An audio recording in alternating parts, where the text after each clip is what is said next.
নমস্কার বন্ধুরা, আমার চ্যানেলে তোমাদের আরও একবার স্বাগত জানাই। আজকে আমি তোমাদের রান্না করে দেখাবো গাছের মিষ্টি কুমড়ো দিয়ে রুই মাছের ঝোল। তো চলো আর দেরি না করে রান্নাটা শুরু করি। আমি একটা কড়াই নিয়ে নিয়েছি। তোমরা তো জানো মাছ ভাজতে গেলে কারো কারো মাছ ভেঙে যায়, তো একটা টিপস দিয়ে দিচ্ছি। কড়াইটা যখন গরম হয়ে যাবে তার উপর থেকে একটু লবণ দিয়ে নেবে, তারপর একটু সর্ষের তেল বা সাদা তেল, যে ইচ্ছা তোমরা সেই তেল দিয়ে রান্না করতে পারো।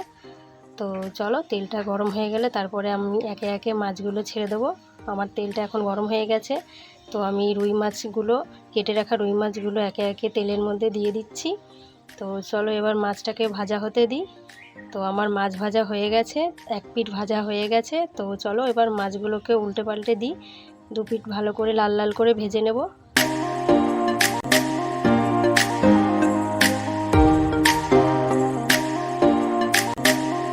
বন্ধুরা, তোমরা দেখতেই পাচ্ছ আমার মাছের দু পিঠই লাল লাল করে ভাজা হয়ে গেছে। এবার মাছগুলো একে একে তুলে নেব।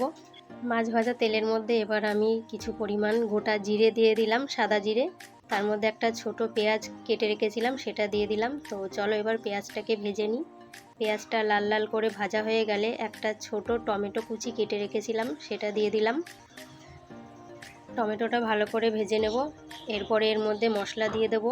আমি আদা, জিরে আর পেঁয়াজ একসাথে মিক্সিতে বেটে রেখেছিলাম, তো সেটা দিয়ে দিলাম।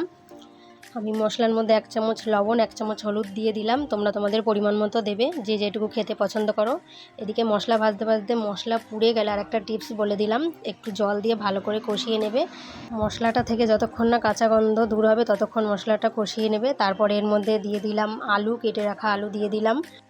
এবার এর মধ্যে দিয়ে দেবো আমার গাছের মিষ্টি কুমড়ো। তো এটা আমি আগে থাকতে কেটে ধুয়ে রেখেছিলাম, তো এটা দিয়ে আমি ভালো করে কষিয়ে নেব। তো আমার তরকারি কষানো হয়ে গেছে। এবার এর মধ্যে আমি পরিমাণ মতো জল দিয়ে দেবো। আমি যেহেতু পাতলা ঝোল করব, তো সে কারণে আমি একটু বেশিই জল দিচ্ছি, তোমরা তোমাদের ইচ্ছে মতো দিও। তো এবার আমি তরকারিটাকে একটা থালা দিয়ে ঢেকে দেবো। তো ফিরে আসছি আবার 20 মিনিট পর। 20 মিনিট হয়ে গেছে। তো এবার আমি থালাটা তুলে নিয়ে একে একে মাছগুলো দিয়ে দিলাম। আমার আলু কুমড়ো ভালো করে সেদ্ধ হয়ে গেছে। তো এর মধ্যে মাছগুলো দিয়ে আমি তরকারিটা এবার নামিয়ে নেব। তো আমার তরকারি রেডি হয়ে গেছে। তোমরা রান্না করে জানিও, কমেন্ট করে জানিও কেমন হয়েছে। তো আজকের ভিডিও আমি এখানেই শেষ করছি। আমার ভিডিও ভালো লাগলে লাইক, কমেন্ট, শেয়ার করো। আর নতুন বন্ধু এসে থাকলে চ্যানেলটাকে সাবস্ক্রাইব করতে কিন্তু ভুলো না।